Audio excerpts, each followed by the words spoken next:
What's up, everybody, and welcome in to the Fantasy Football Podcast right here on Fantasy Pros. It's me, Joey P, Joe Pisapia. That's Mike Tagliere, and it's you. And today we're talking a little best ball because we just finished the NFL draft, and wouldn't you know it, it's gotten everybody talking about drafts, which means it's best ball time. That's right. I already see people doing best ball drafts last weekend while the draft is still going on. We took a whole week or so to kind of digest stuff, but we have jumped into the pool as well thanks to our friends at UnderdogFantasy.com. They've got Best Ball Mania 2, the giant tournament that's going on right now. So if you head over to UnderdogFantasy.com or you download the app, you can join in too. $25 and you can get into an enormous tournament with a $1 million prize over at, again, Underdog Fantasy. So we decided to take the plunge, Tags and myself, and today we're going to go through Tags' draft and some of the trends that we both kind of noticed in some of the drafts that we were doing in there already, and get you guys ready for your best ball. So Tags, it's best ball season. And I want to know some of your approaches and things, the way you handle stuff, because every year the player pool is different. And if you're going to win some of these best ball tournaments as opposed to just a best ball league, I want to know what your mindset is when you're preparing for both of them. Well, yeah, it does depend on the format you're doing. It's kind of like DFS in that aspect, where if you're playing in a tournament, DFS tournament that has, 1,000 people compared to one that has 250,000 people, you need to approach them differently because there's absolutely zero way you're going to get into the money if you don't go contrarian in that $250,000 one. Now, it doesn't mean your entire roster needs to be that way, but you have to have some off-the-wall picks that really no one expected, and if they pan out, it's really going to work out for you. Whereas, the draft that we're going to be talking about today is the millionaire one, right? Where it's like we're trying to win a big tournament. It's not like we're trying to finish, because they have the 12-man best balls where you do one league and if you finish in the top 3 you get paid. It's not that, because then I take a completely different approach where it's more like taking value when I see it. But in this draft, it's almost like you have to go in with a certain objective in mind and saying, this is the positions I want here, this is what I want to do with this, and we're going to talk through it today. I'm going to explain to you why I drafted the way I did, and hopefully it pans out and I win a whole lot of money. Generally speaking, though, too, when you go later into these drafts, you are looking for those guys who can have those big weeks, right? Those boomer bust kind of guys, and you're willing to do that a little bit more than, say, your regular old standard fantasy league. Is that something that you also take over with you? It seems to be the general approach. I just want to make sure it's yours. Oh, yeah. No, 100%. And that's the thing. That's best ball in general. Like, in best ball in general, you don't draft boring players. Frank Gore, some people may have drafted him in redraft the last couple of years because it's like, oh, he's a guy I could have my bench and fill in for bye weeks. He's never going to make it into your starting lineup because you don't set a starting lineup. Right. So someone like in this draft, for example, like David Johnson fell quite a bit, and it's because no one wants a part of him in best ball. The reason is because now there's competition in that backfield with Phillip Lindsay and Mark Ingram. It's a very, very low-scoring offense. You're just not going to have those big weeks. Even if he scores a touchdown, it's like, what are you looking at? 50, 60 yards and a touchdown? That is not going to get it done in best ball. That's not going to win you $1 million. So therefore, it's like, you put together your roster, you're searching for these high upside players, you're searching for those targets with wide receivers, and you don't care so much about those boomer bust players. Amari Cooper was someone that was tied to boomer bust for a long time while he was with the Raiders. Well, in best ball, that's a good thing to have on your roster because you're going to get those massive, 40-point weeks that he had. Tyreek Hill has more value, so it's kind of working through. You don't want to ignore the high floor guys, but you do need a ceiling 100%. Well, the one thing I noticed, and then we're going to go move on to your draft, is in mine, the fear of Green Bay is real. The fear of Aaron Rodgers not being there. Devontae Adams went in the second round. Aaron Jones lasted to the third. It was bizarre. I couldn't even believe it. And I understand your people are worried about it, but let's say that they move on from their GM and everyone holds hands and things work out. Could you imagine the value you're getting? And I wonder if that's something, an approach to take advantage of now, because as prisoners of the moment right here, the Green Bay Packers situation is something, the uncertainty of it is leading towards possibilities, and when you're trying to separate yourself, my goodness, what incredible value. If everybody comes back to normal and everything ends up sliding into place, look at the value you could potentially getting. That's a trend that I saw personally in mine, and I want to know your thoughts not only on that Packer trend, but also taking advantage of these moments that are going on when they do happen all throughout the summer where people are all of a sudden a little bit hesitant of certain situations. Yeah, there's multiple players that you could think about with this aspect. You could talk about Deshaun Watson. Right. Watson was someone, I think he was like the 20th quarterback to come off the board in my draft. So, some people will look at that and say, someone's going to win this thing if this pans out. But at the same time, there's also a negative approach to drafting right now. And the drafting right now, you don't know bye weeks. So therefore, teams I knew going into this draft, I needed to draft 3 quarterbacks, because if you have 2 quarterbacks, they both have the same bye week. If you miss out on a quarterback week, that's really going to crush you in a competition like this. Tight end, it's not so bad if you have that. So it's like you can get away with 2 tight ends maybe, but ideally you'd have 3, because again, we don't have the bye weeks yet. We don't know what weeks those are. So there's definite things to take advantage of though. So as long as you're willing to take those 3 quarterbacks and 2 or 3 tight ends, you can absolutely capitalize on this stuff, because that's where the difference is going to be made. Antonio Brown, people were, before he signed with Tampa Bay, people were drafting him in one of the last few rounds saying, hey, if he lands in the roster, it's going to work out.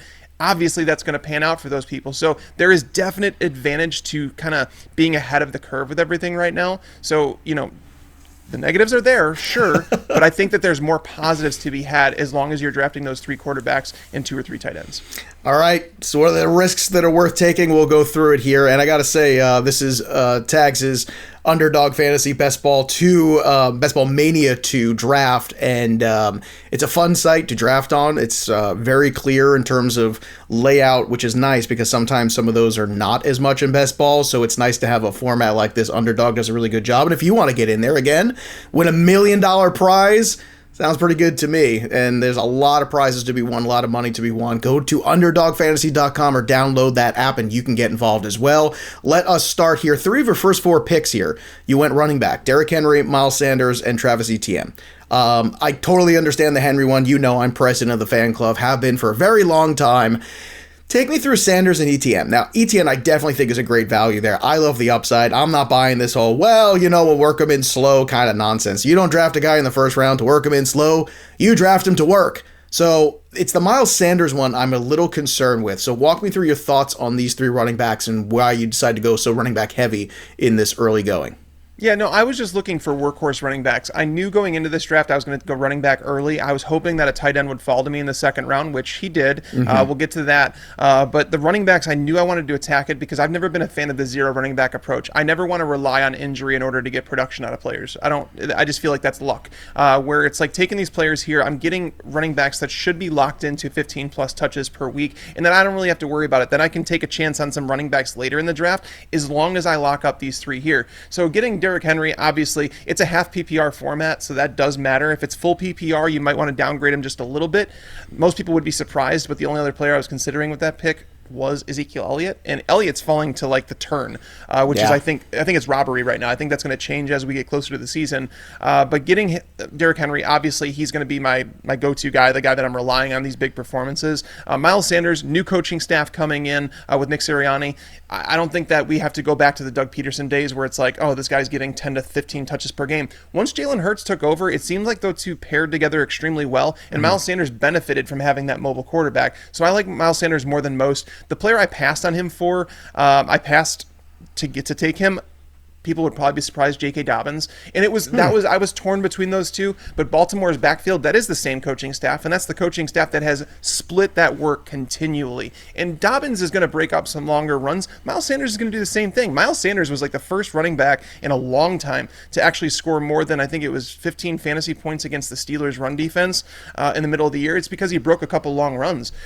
So I like him. Travis Etienne, when you get first-round draft equity, I have studies that I do for FantasyPros that we go through, and if a running back's drafted in the first round, they're almost locked in at 200 touches. The only running back over the last 8 years who was drafted in the first round and did not get at least 197 touches was Rashad Penny, and we all know that was a terrible draft pick. So, locking up those 3 running backs was important to me early on. Yeah, and I got to tell you, it makes a lot of sense, too, when you have Hurts running around there. It wears down a defensive line a little bit when you have the mobile quarterback, and that's something that, as the game goes on, it opens things up for Miles Sanders. I'm a little skeptical of him personally.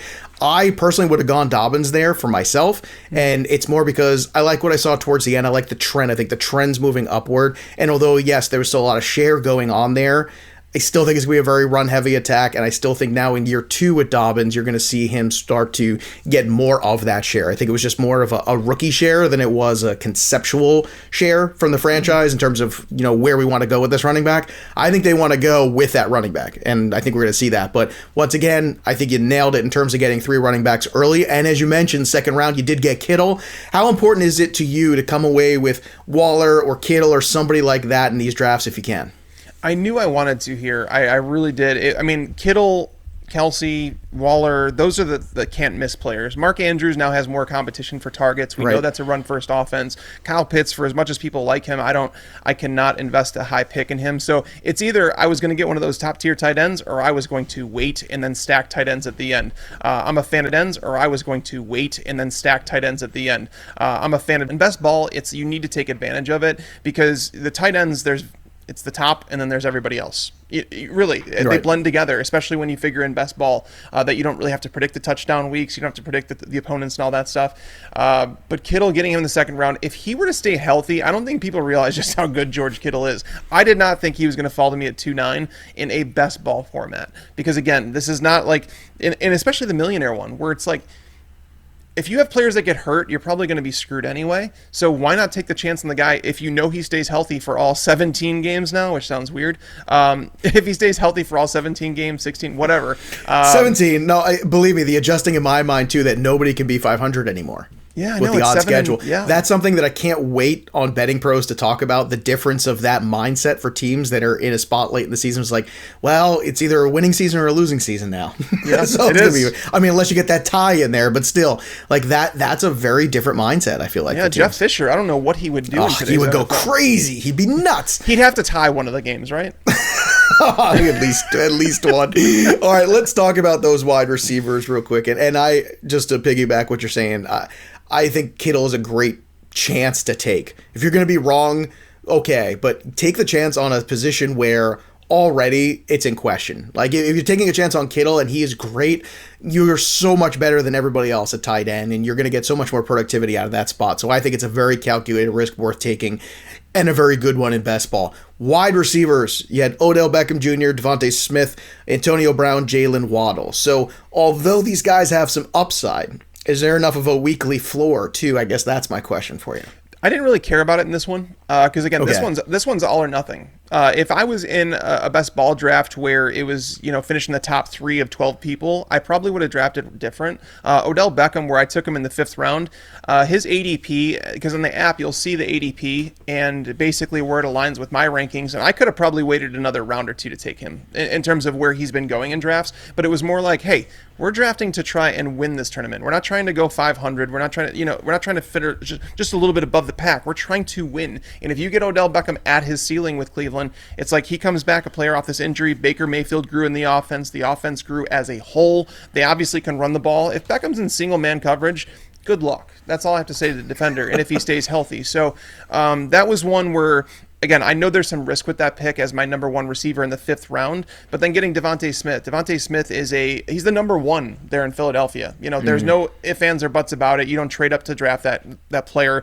He's NFL ready. Some people would argue that he's more NFL ready than Jamar Chase. I mean, Jamar Chase took a year off football. We don't know the shape he's in, but he seems to be in pretty good shape. I was going to say, he looked pretty good at the pro day, but he definitely did. Put on some muscle. But football shape is different. Right? I think that's fair. I think it's fair to say that football shape is different. A guy could look really good, but, getting those reps are huge, and that's why I keep going back of, the 49ers drafted Trey Lance. They moved up to take him. I'd be very surprised if he doesn't see the field this year, because I don't think you want a guy for his development to not play football for 2 straight years. I don't think that's a good thing. I want to ask you about Smith since we're on him too before we go to the next guys, because Waddle's part of this conversation. Someone asked me yesterday in our Fantasy Pros, we did an AMA over on the site, and they asked me a great question, which is, in Dynasty, who would you rather have, Waddle or DeVonta Smith? And I told the person, I said, look at what your roster's built like right now, because I think, honestly, Waddle might have the higher long-term upside, and we'll see if he can grow with Tua. But next year, if you're a team that's right now on the precipice of winning and you're going to make some money, I would really consider Smith for the first year or so window. Do you agree with the same logic? Because I'm with you. He's the one. He's going to get a ton of work. And I think the early work of Smith in his career is what you want. I don't know what he's going to be 3-4 years down the line as the NFL might take its toll on him physically.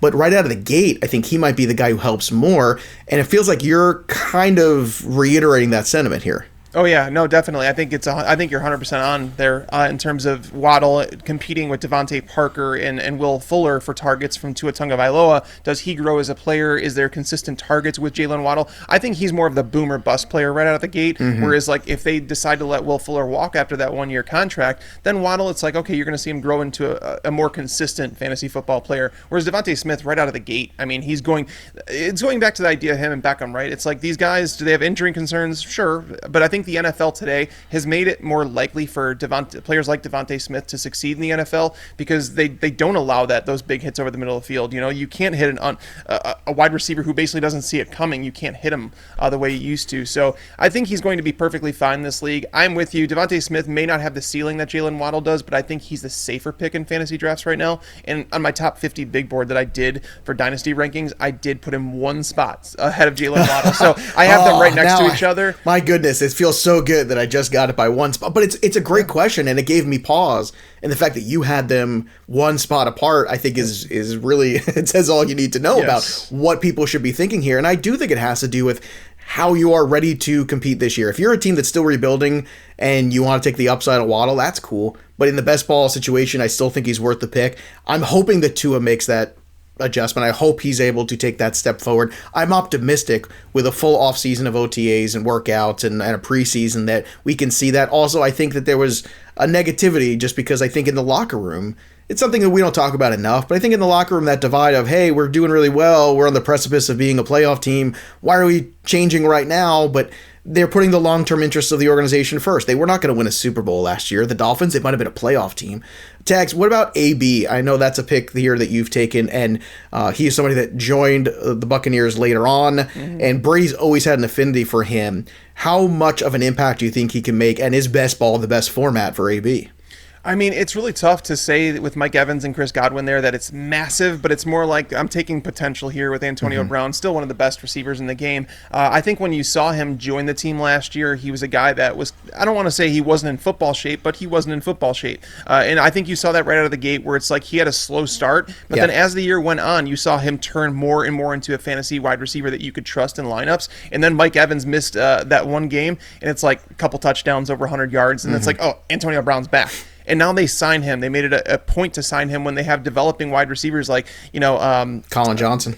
Not Colin. Tyler Johnson. Tyler Johnson, right? Yeah. I say Colin Johnson. But that's what I'm saying is like they could have decided to go with the younger route, but they were like, we want Antonio Brown back. So he's part of their plans. I think he will contribute. And then that's where the Jalen Waddle pick comes in, where it's like, hey, I'm getting the upside. You know, you may not have the weekly consistency with Antonio Brown, but you're going to get those weeks. Jalen Waddle is a guy that legit I'm relying on for some of that upside. And again, would I have drafted differently if this was a smaller tournament? Absolutely. I think I would have needed to have a higher floor and not take so much risk with these wide receivers, but getting someone like Jalen Waddle who is probably going to play in the slot for Tua Tagovailoa. That's fantastic because that's where your wide receivers generate the most separation. If you look at NFL's next-gen stats every single year, you're going to see slot receivers atop the separators because they don't face press coverage very much. They get matched up with nickel cornerbacks that only come I was going to say the lesser quarterbacks or the linebacker tries to go out and guard them. I mean, Safeties it's such down. a mismatch. Yeah, so basically Jalen Waddle's going to be a mismatch, and if Tagovailoa is looking for a wide receiver to gain separation, it's going to be Waddle, and he's going to have him open down the field quite a bit. So I believe there's going to be some big weeks for Jalen Waddle, and he will be a better best ball target than he will be in redraft. That's very interesting. All right, so Jalen Hurts in the 7th round and our boy Trevor Lawrence in the 10th round. Those are your two QBs. I think you got great value here with both of these guys, and both of them can score you points in different ways. I love what you did with the quarterbacks. In fact, I think this is a great way to go in best ball because it allows you to go take a shot at one of those tight ends early. It allows you to go ahead, and you and I were on the same page last year about Joe Burrow in the same vein before the injury too, unfortunately, but we were right, which is Joe Burrow is going to be much better than people think right out of the gate, and I think Lawrence is going to be the same.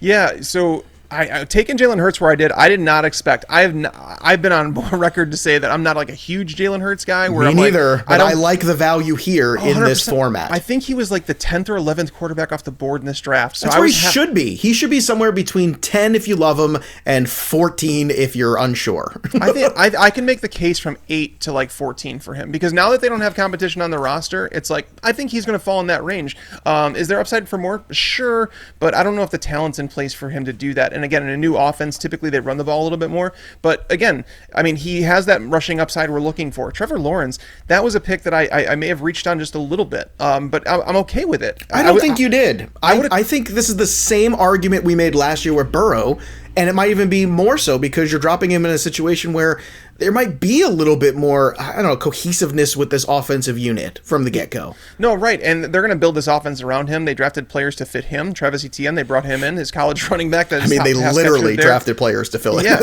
right, yeah. But the reason I like him, and I might even like him more than Burrow in terms of like from a fantasy aspect his rookie season, is because we expect him to throw for 4,000 yards. Yep, the Jags defense is not great yet. They're going to take some time to turn that thing around. They're still going to have the pass attempts, so he's going to throw for over 4,000 yards. He's a good passer, a very good passer. Comes in, great internal clock. The offensive line is not one of the worst in the league, not one of the best, but decent enough. It's middle, yeah. And I also believe he's going to rush for 400 plus yards and probably a handful of touchdowns. So if you're getting that from your QB2 in best ball, it's like, cool. Like, I'm good with that, you know? I think it's a great value, and I don't think it was too aggressive at all. I love him in the 10th round. Let's talk about a couple of the upside wide receivers you took later on. Nelson Agholor and John Brown.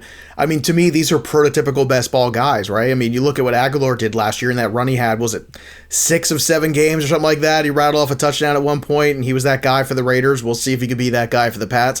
And then John Brown, we'll see if he can be Nelson Agholor 2.0 for the Raiders. So, I mean, to me, these are prototypical guys. You're taking shots at wide receiver late. Were you happy with these two selections, or do you think that it was just kind of, well, we'll take a shot here and see what works out? Because I know you're not the biggest Agholor guy, and John Brown's had his health issues in the past staying on the field. But once again, hey, you're taking a shot on two guys that got some big weeks. These are it.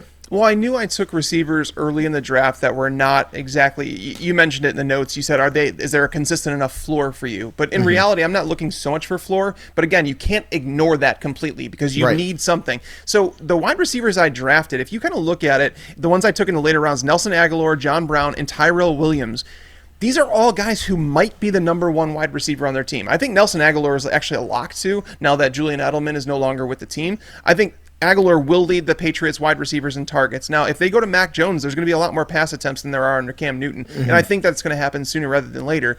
John Brown, you go into the Raiders. You don't sign someone like John Brown to sit on the bench. He's not going to sign with a team to go sit on the bench. He might be there to influence, Henry Ruggs as a player.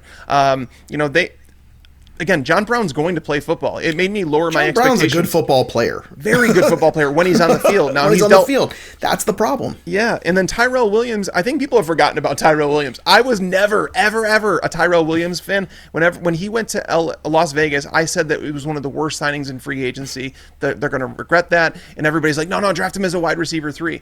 I didn't like him. However, now you go to Detroit, a team that is lacking wide receivers, a team that's defense is in shambles. Like, that's legit, they're one of the worst teams in football right now. And then you take Anthony Lynn, who's coach back with the Chargers? Oh, that's right, true. Tyrell Williams. So Tyrell Williams knows the offense. That's the reason they brought him in there. The only competition he has in the perimeter is Brashad Perriman and Quintez Cephas. Cephas was not drafted by this coaching staff. Brashad Perriman, I think we've learned our lesson with there already. But Tyrell Williams, I'm not going to draft him in redraft, but in best ball formats in the 18th round, the final round, I felt like it was a solid pick that people are just forgetting about.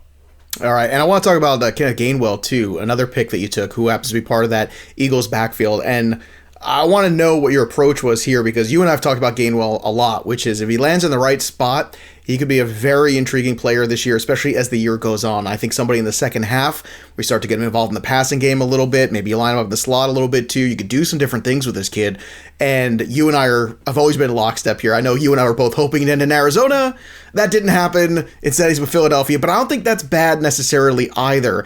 How much in best ball do you want to handcuff? How much do you want to have? Like, was this an approach and said, hey, I've already got Sanders, so I like Gainwell more? Or this was all about the player, not so much about the player you had already on your roster? It was a mix of the two, to be honest, where it was almost like you do get that handcuff value, but it's also if they use them differently than I'm expecting, Gainwell could have some value his rookie year. Sirianni, Yates brought this up on the podcast the other day, is just, he said that Sirianni might use him in that Nyheim Hines role, which could have value. Right. And again, it provides you with a little bit of floor during bye weeks, because I went with those 3 running backs early, and then I kind of abandoned the position until the 12th round. I got Tariq Cohen, and then I got Kenneth Gainwell and Tevin Coleman in the 17th round. I hate Tevin Coleman, but in the 17th round, it's amazing the things you do and the players you don't like that you'll end up taking late. I'm too much of a value drafter to pass on some value like that. And again, I know Tevin Coleman's not very good, but he still is the number 1 running back on the depth chart. So I mean, to get him in the 17th round to provide a floor through bye weeks, because again, we don't know when bye weeks are right now, so I can't I can't just say, hey, I'm going to draft 4 running backs and I'm going with it.